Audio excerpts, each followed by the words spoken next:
ஜனநாயகன் விஜய் முதலமைச்சராக நாளைக்கு பதவி ஏற்க போறாரு. அவருடைய ஆதரவாளர்களும் ரசிகர்களும் ஒட்டுமொத்த தமிழ்நாட்டு மக்களுமே மிகப்பெரிய அளவுக்கு ஒரு கொண்டாட்டத்துல இருக்கிறத பார்க்க முடியுது.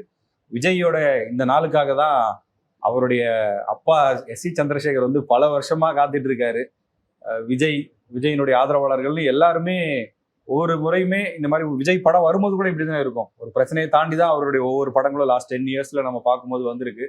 அந்த வகையில அவருடைய அரசியல் என்ட்ரியா இருக்கட்டும், அவருடைய பிரச்சாரமா இருக்கட்டும், வேட்பாளர் அறிவிப்பு, அதுக்கப்புறம் ரிசல்ட்டுக்கு அப்புறம் இப்போ தேர்தல் முடிவுகளுக்கு வந்த பிறகு நடந்த விஷயங்கள்லாம் நம்ம பார்த்துட்டு இருக்கோம். ஒரு பெரிய போராட்டத்துக்கு பிறகு விஜய் வந்து அந்த முதலமைச்சர் நாற்காலியில போய் உட்கார போறாரு. இதுக்கு அடுத்தடுத்த டெவலப்மெண்ட்ஸ் எப்படி இருக்கும்னு பாக்குறீங்க? ஒரு பேரே வரலாறு அப்படின்னு அவருடைய அந்த ஜனநாயகன் படத்துல ஒரு பாடல் வரும். அதற்கு பெர்ஃபெக்டா விஜயினுடைய இந்த நிகழ்வுகள் அத்தனையும் வந்து சூட் ஆகுது. அதற்கும் அவர் வந்து தகுதியான ஒரு நபர் போலதான் இன்னைக்கு சூழலை பார்க்கும்போது தெரிகிறது. இன்னைக்கு ஒட்டுமொத்தமாக தமிழ்நாட்டில் இருக்கக்கூடிய முக்கியமான கட்சிகள் உங்களுக்கு வந்து தாவேக்காக்கு ஆதரவு கொடுத்துருக்காங்க. குறிப்பா உங்களுக்கு இந்திய கம்யூனிஸ்ட் கட்சி, மார்க்சிஸ்ட் கம்யூனிஸ்ட் கட்சி ஆதரவு கொடுத்ததின் அடிப்படையிலும் அவருக்கு அந்த மேஜிக் நம்பரான 118 பெரும்பான்மைக்கான அந்த 118 அப்படின்றது கிடைச்சிருச்சு. நாளைக்கு வந்து பதவியேற்பு விழா நடக்க போறதா சொல்றாங்க. ஸோ இது பெரிய நிகழ்வாக தாவேக்கா வாக்காளர்கள் மத்தியில கொண்டாடப்படும் அப்படின்னு நான் நினைக்கிறேன். ஏன்னா கடந்த 4 நாட்களாக அடுத்து என்ன, எப்போ வந்து முதலமைச்சர் பதவி ஏற்பார் விஜய் அப்படின்ற ஒரு பெரிய எதிர்பார்ப்பு அவர்கள்ட்ட இருந்ததை நம்மளால பார்க்க முடிஞ்சுது. இந்த நிகழ்வுகள் இப்போ ஆளுநரை போய் அவர் சந்திச்சது, இப்போ ஆளுநருக்கு வேற வழியே இல்லை, 118 அப்படின்ற அந்த நம்பரை அவர் காமிச்சிட்டாரு. யார் யாரெல்லாம் வந்து ஆதரவு கொடுத்துருக்காங்க அப்படின்ற அந்த கடிதமும் கொடுக்கப்பட்டு விட்டது. ஆளுநரை பொறுத்தவரையில் நான் இதையுமே பார்க்க போறதில்ல, 118 நம்பர் இருக்கா மட்டும்தான் பார்ப்பேன் அப்படின்னாரு. ஸோ அதற்கான விடை அப்படின்றது இப்போ ஆளுநருக்கு கிடைச்சிருச்சு. நாளைக்கு அவர் வந்து பதவி பிரமாணம் எடுத்துக்கொள்வதற்கான அனைத்து வேலைகளையும் இப்போ நேரு உள்ளரங்களை வந்து தொடங்க ஆரம்பிச்சிட்டாங்க அப்படின்றதையும் கேள்விப்பட முடியுது. இது வந்து ஒரு மொமெண்டம் அப்படின்னு நான் நினைக்கிறேன். இப்போ நீங்கள் கரெக்டாக சொன்ன மாதிரி விஜயினுடைய ஒவ்வொரு படத்துக்கும் உங்களுக்கு வந்து ஒரு சின்ன நெருக்கடி இல்லை பெரிய நெருக்கடி, ஏதாவது ஒரு நெருக்கடி வந்து வரும். இது வந்து ஆர்டிஃபிஷியலாக உருவாச்சு அப்படின்னு நிறைய பேர் சொல்லுவாங்க. சில பேர் வந்து ஏன் தெரியல விஜய்க்கு மட்டும் இந்த பிரச்சனை வருது அப்படின்னு சொல்லுவாங்க. பட் ஒவ்வொரு காலகட்டங்களையும் அவருடைய படங்களை வந்து தடைகளை தாண்டி தான் அது வந்து ஒரு பெஞ்ச் மார்க், ஒரு பாக்ஸ் ஆஃபீஸ் ஒரு பெஞ்ச் மார்க் வந்து செட் பண்ணோம். அந்த மாதிரி தான் அவருடைய அரசியல் வாழ்க்கையும் அமைஞ்சிருக்கு அப்படின்னு நினைக்கிறேன். விஜயினுடைய நிதானம் தான் அந்த வெற்றிக்கு முக்கியமான காரணமா நான் பார்க்குறேன். ஏன்னா வந்து ஒவ்வொரு தருணத்திலையும் எங்கேயுமே ஒரு லூஸ் ஸ்டாக் விடாம அவருடைய எமோஷன்ஸை ஹோல்ட் பண்ணதுடைய அந்த விளைவு இன்னைக்கு வந்து முக்கியமா இடதுசாரிகளும் அவருக்கு ஆதரவு வழங்கியிருக்கிறாங்க அப்படின்றத பார்க்க முடிகிறது. காங்கிரஸ் கட்சியை பொறுத்தவரையில ஒரு பெரிய இனிஷியேட்டிவும் அவங்க சைட்ல இருந்து எடுத்ததா சொல்றாங்க. இப்ப காங்கிரஸ் வந்து உடனடியாக வெளியே போனது அப்படின்றது திமுகவுக்கு ஒரு மன வருத்தத்தை ஏற்படுத்தி இருந்தது. அதன் அடிப்படையில தான் அவங்க வந்து ஒரு ஆல்டர்னேட்டிவா விஜய்க்கு நம்ம வந்து ஒரு பாடம் கற்பிக்கணும், அதே மாதிரி உங்களுக்கு காங்கிரஸ்க்கு ஒரு பாடம் கற்பிக்கணும்னு அவங்க வந்து மாற்று வழிகளை அவங்க முயற்சித்ததாகவும் சொல்லப்படுகிறது. இது நம்ம ஒன்றும் சொல்லலை. இப்போ நம்ம வந்து தகவலின் அடிப்படையில் இதை நிறைய நம்ம பேசியிருந்தோம். பட் ஆனால் இப்போ மார்க்சிஸ்ட் கம்யூனிஸ்ட் கட்சி சேர்ந்தவர்களே பார்த்தீங்கன்னா அந்த விஷயத்த வந்து அவங்க சொல்றாங்க. திமுகவும் அதிமுகவும் கூட்டணி பேச்சுவார்த்தை நடத்துவது போல தெரியுது. அது வந்து ஜனநாயக விரோத செயல். அதனால தான் நாங்கள் வந்து தாவேக்காக்கு ஆதரவு கொடுக்க போறோம். ஏன்னா அது அந்த மாதிரியான சம்பவம் நடந்தது அப்படின்னா உங்களுக்கு வந்து குதிரை பேரம் நடப்பதற்கான வாய்ப்புகள் அப்படின்றது இருக்கும் அப்படின்ற நிறைய விஷயங்களை சொல்லி தான் இந்த ஆதரவு அப்படின்றது விஜய்க்கு கொடுத்துருக்காங்க. இதுல கவனிக்க வேண்டியது என்ன அப்படின்னா உங்களுக்கு வந்து நிபந்தனையற்ற ஆதரவு அப்படின்றது விஜய்க்கு ஒரு அட்வான்டேஜா நான் பாக்குறேன். மேபி காங்கிரஸ் சார்பில் வந்து உங்களுக்கு ஒருத்தர் அமைச்சராக்கப்படுவார் அப்படின்றது ஒரு கண்டிஷனாவே வந்து காங்கிரஸ் வந்து டிமாண்ட் பண்ணியிருக்காங்க. அதை விஜயும் ஹானர் பண்றதா சொல்லியிருப்பார் போல. நீங்க சொன்ன மாதிரி இப்போ வந்திருக்கக்கூடிய ஒவ்வொரு டெவலப்மெண்ட்ஸும் பார்க்கும்போது விஜயோடைய ஆதரவாளர்களுக்கு அது மிகப்பெரிய கொண்டாட்டத்தை தரும். அதுல எந்த சந்தேகமும் இல்லை. இப்போ ஆதரவு கொடுக்குற விஷயத்தை பொறுத்த வரைக்கும் சிபிஐ, சிபிஎம், ஐயுஎம் எல்லாம் கொடுத்துட்டாங்க. விசிகா வந்து நாளைக்கு காலையில ஆதரவு கடிதம் கொடுப்பாங்க அப்படிங்கிற ஒரு தகவலை அவங்க கட்சி. விசிகா தாமதப்படுத்துவதற்கு என்ன காரணம்? திமுக என்ன சொன்னாலும் நாங்க செய்வோம் அப்படின்னாங்க. இன்னைக்கு வந்து அவங்களே கொடுத்துட்டாங்க. இப்போ விசிகாவுக்கு என்ன தயக்கம்? விசிகா ஏதாவது டிமாண்ட் பண்றாங்களா என்ன? இல்ல, அவங்க சைட்ல இருந்து அவங்களுடைய செய்தி தொடர்பாளரே இன்ஃபர்மேஷன் கொடுத்துருக்காரு, நாளைக்கு காலையில ஆதரவு கடிதம் கொடுத்துருவோம் அப்படின்னு. அவங்க இன்னைக்கு ஒரு கூட்டத்தை கூட்டியிருக்காங்க. இணைய வழியில அந்த கூட்டம் நடந்துட்டு இருக்கு. அந்த கூட்டத்தில் ஆலோசித்து முடிவெடுக்கப்படும்னு சொல்லியிருக்காங்க. என்ன விஷயம் அப்படின்னா சிபிஐ, சிபிஎம், ஐயுஎம் எல்லாம் வெளியில இருந்து ஆதரவு கொடுக்குறாங்க. காங்கிரஸ் வந்து ஒரு அமைச்சரவை வாங்க போறாங்க. அது ஏற்கனவே சொல்லப்பட்டது. விசிகாவை பொறுத்த வரைக்கும் டிவிகே சைட்ல இருந்து ஒரு டெப்டி சிஎம் ஆஃபர் பண்ணதா ஒரு செய்தி இருக்கு. அதனால அவங்க அதை அக்செப்ட் பண்ண போறாங்களா, இல்ல அமைச்சரவையில் ஒரு அமைச்சராக இடம்பெற போகிறார்களா, இல்ல வெளியிலிருந்து ஆதரவு கொடுக்க போறாங்களா அப்படிங்கிற விஷயத்தான் அவங்க டிஸ்கஸ் பண்ற மாதிரி தெரியுது. டிவிகேவை ஆதரிக்க போகிறோம் என்கிற நிலைப்பாட்டுல விசிகாவுக்கு எந்த மாற்றமும் இல்லை. பட் என்னவா இருந்து நம்ம சப்போர்ட் பண்ண போறோம் அப்படிங்கிறதுல தான் இந்த டிலே இருக்குன்னு நான் நினைக்கிறேன். விசிகாவை பொறுத்தவரையில அவங்க வந்து வெளியில இருந்து ஆதரவு தருவதற்கான வாய்ப்புகள் அதிகம் அப்படின்னு ஒரு சிலர் சொல்றாங்க. அதற்கு காரணம் வந்து இப்ப முதலமைச்சர் திரு ஸ்டாலின் அவர்களை பொறுத்தவரையில இப்ப அவருக்கு வந்து இப்ப தாவேகாவுடைய ஆட்சி கண்டினியூ ஆகிறதுல பிரச்சனை இல்லை. பட் ஆனா உதயநிதி அவர்களுக்கு வந்து பிரச்சனை அப்படின்றது சொல்லப்படுகிறது. அவருடைய இனிஷியேட்டிவ் தான் வந்து உங்களுக்கு அதிமுக திமுக கூட்டணி அமையலாம் அப்படின்ற அந்த முயற்சி கூட. ஸ்டாலின் அவர்களை பொறுத்தவரையில தாவேகாவுடைய ஆட்சி அமையட்டும், 6 மாசம் நம்ம பார்ப்போம், அவர்களுடைய செயல்பாடுகளை பொறுத்து நம்ம வந்து விமர்சனங்களை வைக்க தொடங்கலாம் அப்படின்றது அவருடைய நிலைப்பாடா இருந்ததா சொல்றாங்க. இப்ப கடைசியா பாத்தீங்கன்னா உங்களுக்கு ஆதரவு கொடுத்ததுக்கு முக்கியமான காரணம் வந்து திமுகவுடைய தலைவர் முதலமைச்சர் திரு ஸ்டாலின் அவர்களுடைய வலியுறுத்தலின் அடிப்படையில தான் அவங்க வந்து ஆதரவு கொடுத்ததாகவும் சொல்றாங்க. இப்ப விசிகாவுடைய நிலைப்பாடு என்னவா இருக்கும்? இப்ப அந்த நிபந்தனையற்ற ஆதரவு அப்படின்றத அவங்க வைப்பதற்கான வாய்ப்புகள் இருக்கா? இல்ல வந்து இப்ப டெபுட்டி சிஎம் கொடுக்குறாங்க அப்படின்னா அதை ஏத்துட்டு அவங்க போறதுக்கான வாய்ப்பு இருக்கா? இந்த கூட்டணியில் இணைந்திருக்கக்கூடிய கட்சிகள்னு நம்ம இதுல இவங்களை சொல்ல முடியாது. காங்கிரஸ் மட்டும்தான் கூட்டணியில் இணைஞ்சிருக்காங்க. ஐயுஎம்எல், சிபிஐ, சிபிஎம் இவங்க எல்லாருமே வந்து வெளியிலிருந்து ஆதரவு தான். அப்ப நம்ம அந்த கூட்டணின்னு எடுத்துக்க முடியாது. ஆட்சி அமைக்கிறதுக்கு ஆதரவு கொடுத்துருக்காங்க. அவங்க டிவிக்கு எடுக்கக்கூடிய எல்லா முடிவுகளையும் ஆதரிப்பாங்க அப்படின்னு சொல்ல முடியாது. ஆட்சிக்கான ஆதரவை கொடுக்குறாங்க. இஷ்யூ பேஸ்டா ஒரு சட்டம் கொண்டு வராங்கன்னா அதுல ஆதரிக்கிறோமா வேணாமான்னு முடிவெடுத்து எடுப்பாங்க. அதாவது தாவேகா கொண்டு வருதுங்கிறதுக்காக எல்லா சட்டத்தையும் ஆதரிக்க மாட்டோங்கிறது தான் அவங்க சொன்னது. இன்னொன்னையும் அவங்க சொல்லியிருந்தாங்க, தாவேகாவுக்கு ஆதரவு திமுகவோட எங்களுடைய நட்புறவு தொடரும் அப்படிங்கிற மாதிரி தான் பேசியிருக்காங்க. இதுல விசிகேவை பொறுத்த வரைக்கும் நான் முன்னாடி சொன்ன காரணங்கள் தான் இருக்கு அவங்களுடைய டிஸ்கஷனுக்கு. ஆனா என்னை பொறுத்தவரையில் நம்ம தொடர்ந்து விசிகாவினுடைய அரசியல் செயல்பாடுகளை கவனிக்கக்கூடிய வகையில நம்ம கணிக்கக்கூடியது என்னவா இருக்கு அப்படின்னா, வெளியிலிருந்து ஆதரவு தர்றதுக்கு தான் விசிகாவும் விரும்புவாங்கன்னு நினைக்கிறேன். ஏன்னா அவங்க அமைச்சரவையில் இடம்பெற்றாலோ துணை முதலமைச்சர் ஆனாலோ அரசை விமர்சிக்க முடியாத ஒரு சூழல் ஏற்படும். தாவேகா என்னைக்காவது ஒரு தவறான முடிவு எடுத்தா கூட அதை விமர்சிக்க முடியாமல் போகலாம். அதனால வெளியிலிருந்து ஆதரிப்பது தான் சரியான முடிவா இருக்குன்றது தான் திருமாவளவன் எடுப்பார்னு எனக்கு தோணுது. அது ஒருவேளை இதை தாண்டி அவர் துணை முதலமைச்சர் ஆனாலோ இல்ல அவருடைய சட்டமன்ற உறுப்பினர்கள் அமைச்சர்கள் ஆனாலோ அது நம்ம எதிர்பாராத முடிவாகத்தான் இருக்கும். ஏன்னா இப்ப அவர் வந்து நாடாளுமன்ற தேர்தலில் திமுகவோட பயணித்து திமுகவுடைய ஆதரவின் அடிப்படையில தான் அவர் வந்து நாடாளுமன்ற உறுப்பினராகவே ஆனார், மக்களவையில தேர்வு செய்யப்பட்டார். ஸோ இப்போ ஒருவேளை வந்து அந்த நாடாளுமன்ற உறுப்பினர் பதவியை ராஜினாமா பண்றாரு, ராஜினாமா பண்ணிட்டு அவர் வந்து இப்ப விஜய் வந்து எனிவே ராஜினாமா பண்ணும், 2 இடங்கள்ல வந்து அவர் ஜெயிச்சிருக்காரு. இப்போ திருச்சி கிழக்குல வந்து திருமாவளவர்களை நிற்க வைத்து வெற்றி பெற செய்கிறார் அப்படின்னா அது மேலும் திமுகவை கோபமடைய செய்வதற்கான வாய்ப்புகள் இருக்கு இல்லையா? இப்போ திமுக அட்லீஸ்ட் வந்து விசிகாவை பொறுத்தவரையில இப்போ வெளியிலேருந்து ஆதரவு கொடுக்கறது கூட ஓகே. இப்போ அந்த ஸ்டாண்ட்ல தாவேக்கு ஏதாவது தப்பு பண்றாங்கன்னா கூட அதை வந்து கரெக்ட் பண்ண முடியும் அப்படின்றதுல ஒரு நம்பிக்கையை வச்சிருப்பாங்க. இப்போ திருமாவளவன் வந்து ஒருவேளை வந்து அவர் துணை முதலமைச்சருக்கு ஆசைப்படுகிறார் அப்படின்ற பட்சத்துல நாடாளுமன்ற உறுப்பினர் பதவியை ராஜினாமா பண்ணும். இப்போ திமுக அதனால வந்து மேலும் ஹர்ட் ஆகிறதுக்கான வாய்ப்பு அப்படின்றது இருக்கு. எதிர்காலங்களில் விசிக திமுக கூட்டணி அமையாமல் போவதற்கு கூட அது வந்து வாய்ப்பு இருக்கு தானே? நீங்க சொல்ற மாதிரி திமுக சைட்ல இருந்து விமர்சனம் பண்ணுவாங்கன்றதுல சந்தேகம் இல்லை. பட் இந்த தேர்தலை பொறுத்த வரைக்கும் விசிக வந்து ஆரம்பத்துல இருந்தே அதிகப்படியான சமரசங்களை செய்து கொண்ட கட்சியா தான் இருந்தது. காங்கிரஸ் வந்து அவ்வளவு பார்கெயின் பண்ணாங்க. வெளியில இருந்து வந்த தேமுதிக 10 இடங்களை வாங்கினாங்க. விசிக வந்து விட்டு கொடுத்து தான் இருந்தாங்க. அதுக்கு அவர் சொன்ன ஒரே காரணம், இங்க வந்து மதவாத சக்திகள் வந்துடக்கூடாது, அதனால நாங்க எங்களுடைய இடங்களை கவனம் செலுத்துவது கொள்கை ரீதியாக நாங்க ரொம்ப ஸ்ட்ராங்கா இருக்கோம்னு சொன்னாரு.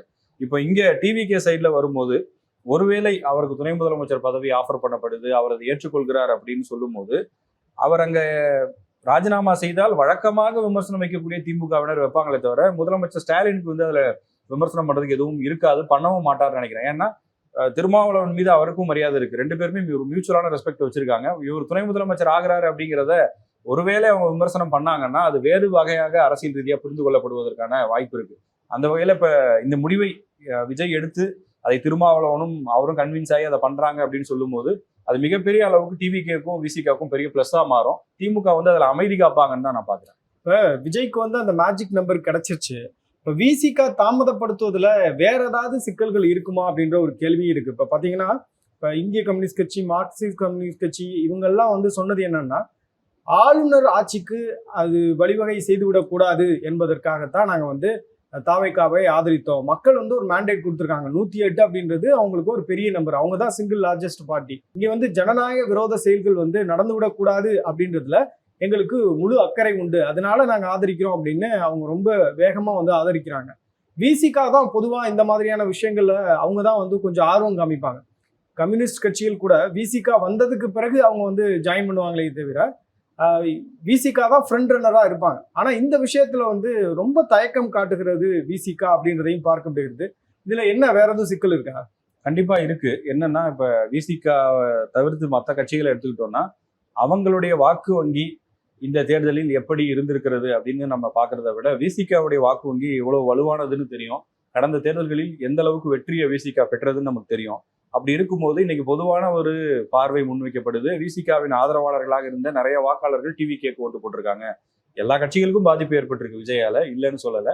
பட் டிவிகேவுக்கு பெரிய பாதிப்பு ஏற்பட்டிருக்கு அப்படிங்கிற ஒரு பார்வை இருக்கு. இது விசிகாவும் ஒரு வகையில உணர்ந்திருப்பாங்க. இல்லைன்னா அப்படி பாதிப்பு ஏற்படலைன்னா அவங்க நிறைய இடங்கள்ல வெற்றி பெற்று இருக்கணும் இல்லையா? அப்போ வந்து டிவிகேவோடு இணைவதனால கிரவுண்ட் லெவல்ல அந்த கெமிஸ்ட்ரி எப்படி இருக்குன்ற ஒரு கேள்வி வரும். இன்னைக்கு நான் விசிகே ஆஃபீஸ் போயிருந்தப்ப கூட அங்கிருந்த சில கட்சி நிர்வாகிகள்கிட்ட பேசும்போது அவங்க அதான் சொன்னாங்க. இப்போ இன்னைக்கு பூத் லெவல்ல பார்க்கும்போது இல்லை ஒரு கிளை அளவுல பார்க்கும்போது விசிகே வர்சஸ் தாவேக்கான்னு பார்க்கும்போது ஒரு ஊர்ல அண்ணன் தம்பியா இருந்திருப்பாங்க, நண்பர்களா இருந்திருப்பாங்க, ஒரே கட்சியில கூட அவங்க பயணிச்சிருந்திருப்பாங்க. இப்போ அதுல ஒரு பாதி பேர் தான் டிவிகே பக்கம் போய் நிக்கிறாங்க, ஒரு பாதி பேர் விசிகே பக்கம் நிக்கிறாங்க. அப்போ வந்து அவங்களுக்குள்ள அந்த அரசியல் எப்படி இருக்கும்? அங்க எதிரும் புதிருமா இருப்பாங்களா? இல்லை ரெண்டு பேரும் ஒரே அணியில போய் சேரும்போது அதை கட்சிக்காரங்க எப்படி எடுத்துப்பாங்கன்னு இப்படி பல வகையில் அவங்க யோசிக்க வேண்டிய விஷயங்கள் இருக்கு. அதனாலதான் அவர் கட்சிக்காரங்களை கலந்து ஆலோசிக்கிறாரு. இன்னொன்னு சொல்லிடுறேன். ஆக்சுவலா காட்டுமன்னார் கோயில்ல போட்டியிடுவதற்கான முயற்சியை அவர் பண்ணாரு, அறிவிச்சாரு. அதுக்கப்புறம் அந்த முடிவை மாத்தினார். அப்பவே நிறைய விமர்சனங்கள் வந்தது. அப்போ அவர் சொன்னது என்ன அப்படின்னா, நான் வந்து தன்னிச்சையாக முடிவெடுத்துட்டேன், என்னுடைய கட்சி தோழர்களோடு கலந்து ஆலோசித்து நான் முடிவு பண்ணியிருக்கணும் அப்படின்னு சொன்னவர். அதனாலதான் இந்த முறை வந்து டிவிகேவோட போறது அப்படின்றது ஒரு பெரிய டிசிஷன். கட்சிக்காரங்க விரும்புறாங்க. உண்மையிலேயே நேரடியா நம்ம அங்க போய் பேசும்போது தெரியுது, கட்சிக்காரங்களுக்கு அதுல நிறைய விருப்பம் இருக்கு, ஆர்வம் இருக்கு. ஆனால் அந்த முடிவெடுப்பதனால வேற ஏதாவது நெகட்டிவான இம்பாக்ட் இருக்குமா கட்சிக்கு அப்படிங்கிறத கட்சிக்காரங்க கிட்ட கேட்டு முடிவெடுத்தோம் அப்படின்னா எதிர்காலத்தில் இதை பத்தி எந்த ஒரு கேள்வியும் வராதுங்கிறதுனால அவர் டைம் எடுத்துக்கிறாருன்னு நினைக்கிறாங்க. கவர்னர் வந்து இங்க டைம் கொடுத்துட்டாரு.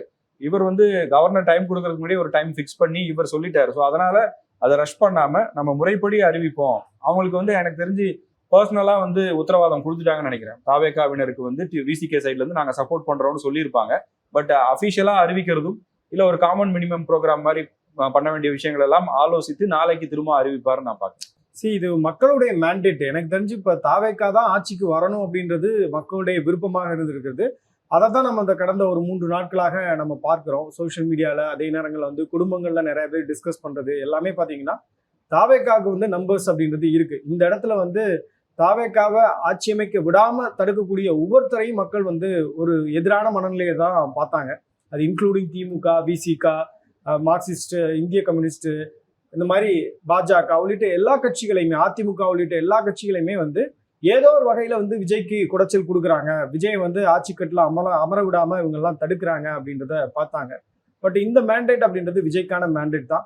விஜயனுடைய ரசிகர்களை பொறுத்தவரையில, அவருடைய வாக்காளர்களை பொறுத்தவரையில மிகப்பெரிய அளவுல சந்தோஷப்படுவாங்க அப்படின்னு நான் நினைக்கிறேன். ஏன்னா பல தருணங்கள்ல விஜய் கட்சி ஆரம்பிச்சதுல இருந்து பேசின ஒவ்வொரு விஷயங்களும் ஒரு வேத வாக்கு மாதிரி மாறி இருக்கிறது. அவருடைய அந்த நிதானம், சைலன்ஸ் எல்லாமே பாத்தீங்க அப்படின்னா அவருக்கு ஒரு மிகப்பெரிய ஒரு வெற்றியை ஏற்படுத்தி தந்திருக்கு. பிரச்சாரங்கள் அவர் பேசின சின்ன சின்ன விஷயங்கள் கூட, அவர் ஒட்டுமொத்தமாவே ஒரு 54 நிமிஷம் தான் பேசியிருக்காரு. 54 நிமிஷத்துல அவர் பேசின ஒவ்வொரு வார்த்தைகளும் பாத்தீங்க அப்படின்னா இன்னைக்கு நடக்கக்கூடிய இந்த அரசியல் சூழலோட ஒத்து போகக்கூடிய ஒரு விஷயங்களா இருக்கு அப்படின்றதையும் பார்க்க வேண்டியது இருக்கு. நிச்சயமாக தாவேகா தொண்டர்களை பொறுத்தவரையில ஒரு மகிழ்ச்சியான ஒரு செய்தியா அவங்களுக்கு இருக்கும். ஏன்னா அவங்களும் குழம்பி போயிருந்தாங்க. இப்ப திமுக அதிமுக கூட்டணி வந்துருச்சுன்னா என்ன பண்றது, விஜய்க்கு தானே நம்ம ஓட்டு போட்டோம் அப்படின்னு பேசுறவங்களையும் நம்ம பார்க்க முடிஞ்சது. திமுக அதிமுக கூட்டணி வந்தா தமிழ்நாட்டில் வந்து ஒரு நிலையான ஆட்சி இருக்கும் அப்படின்னு சொன்னவங்களையும் நம்ம பார்க்க முடிஞ்சது. ஏன்னா அவங்களுக்கு ஒரு எக்ஸ்பீரியன்ஸ் இருக்கு. விஜயை பொறுத்தவரையில அவருக்கு எக்ஸ்பீரியன்ஸ் இல்லை அப்படின்லாம் சொல்லிட்டு இருந்தாங்க.